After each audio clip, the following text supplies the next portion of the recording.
Hello everyone, I welcome you on behalf of the Edge Dental Connect Academy, and this has been a long awaited video that I wanted to do especially for the exam going students. This is one of the topics which is definitely asked in the exam. Trust me on this, there will be at least one or two questions on this topic, and all of the students need to know all the strategies that we are going to talk about today, because definitely there is going to be one or the other questions, because nowadays the NEET exam comes on applied information that you have. It's not going to be like which are the strategies in primary prevention, whereas it would be in some way when you need to apply this knowledge of primary prevention. So today we are all going to talk on prevention and the different strategies it has. In the textbook, we have all read about these three types of prevention, that is primary, secondary and tertiary. Now, I would not tell you the textbook definition of these terminologies, I would tell you the concept.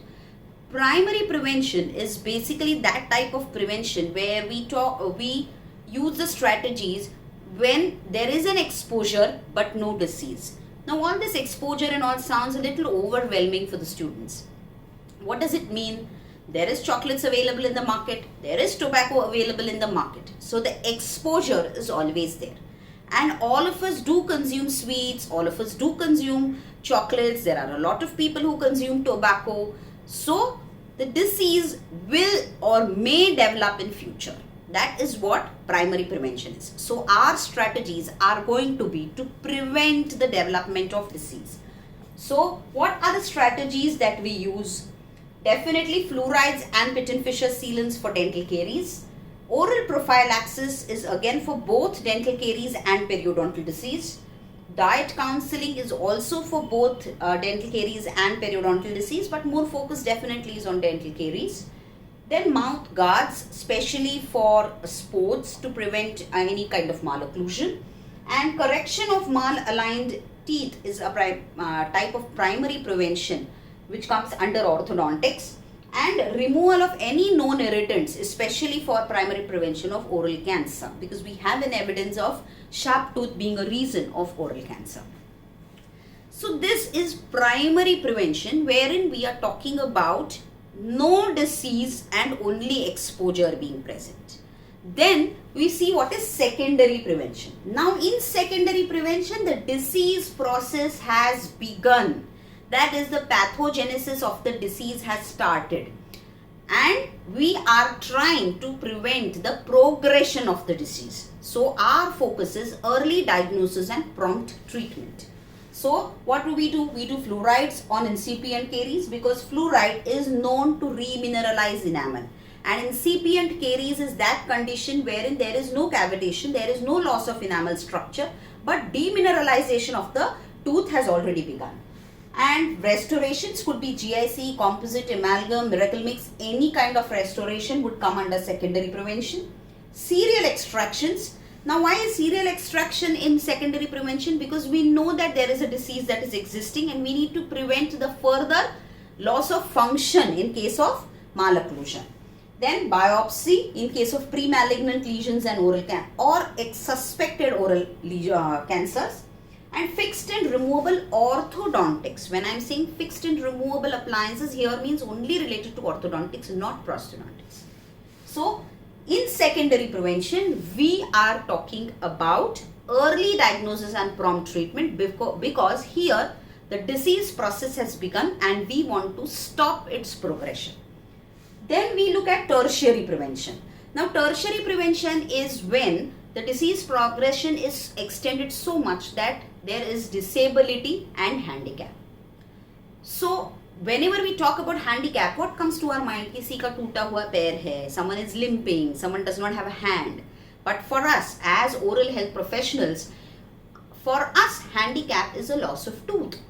So we are looking towards disability limitation and rehabilitation in tertiary prevention.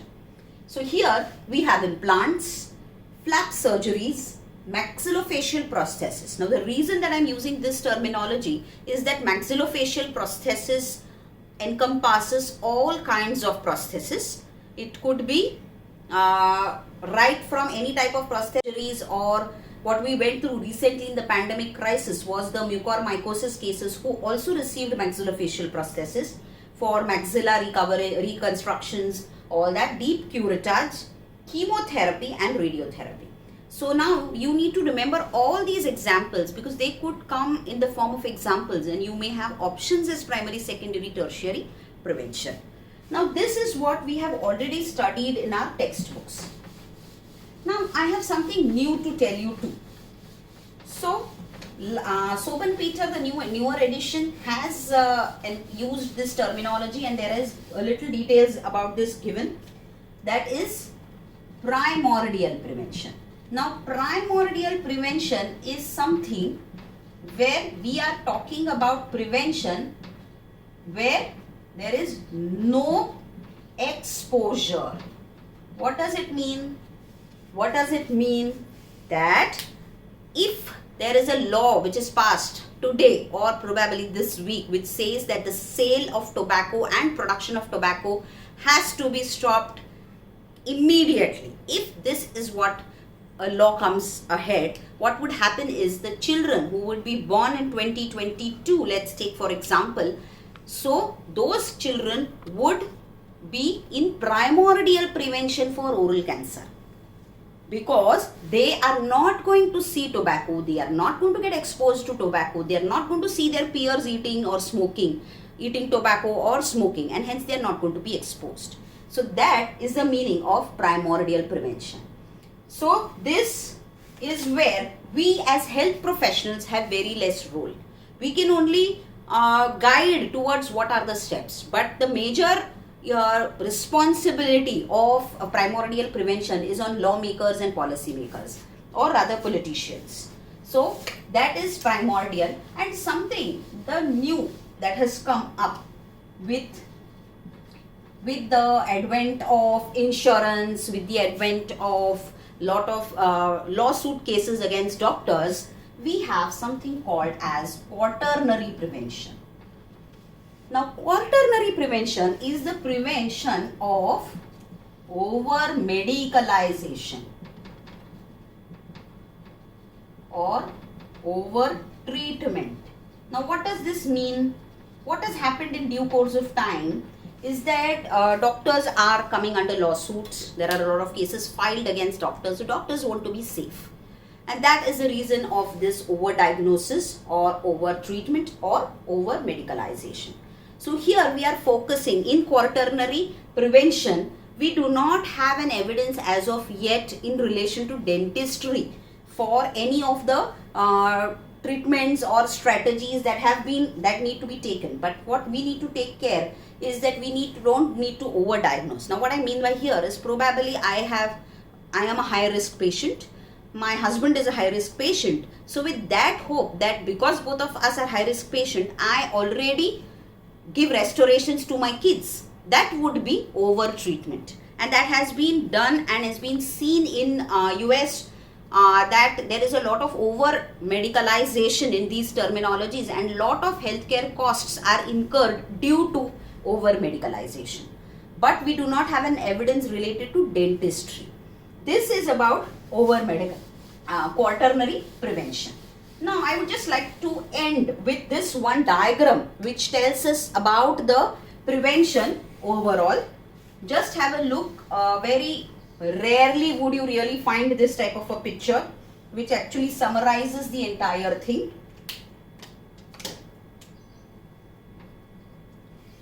I hope it is clear.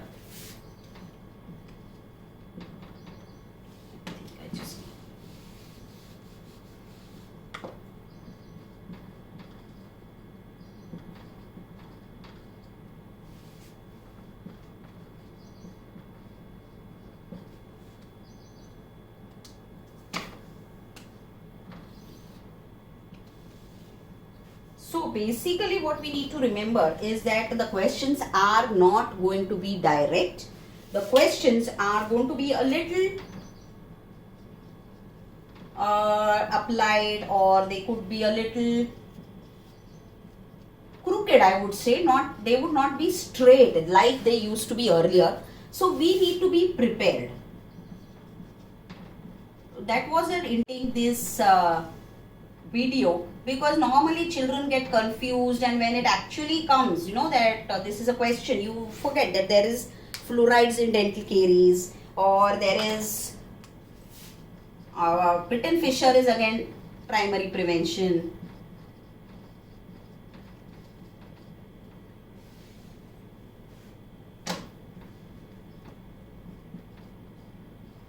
So this one diagram will definitely summarize what happens.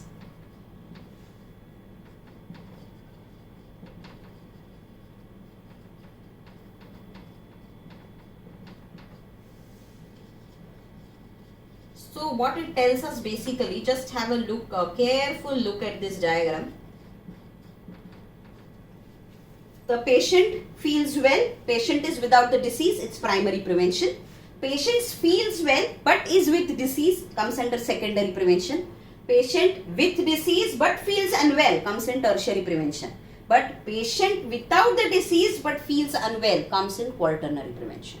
So we need to look at these four types of prevention: primary, secondary, tertiary and quaternary, and primordial prevention. Do subscribe to our channel on Edge Dental Connect Academy for more such videos. Also, we have the marathon test series which is coming up. You can also register for the same. We also have online classes every day for 45 minutes to for all the children, which will be covering all the subjects. We are looking at crash course so that you finish your portion by the time of your exam. So all the very best. Keep studying and do subscribe to the YouTube channel. Thank you very much.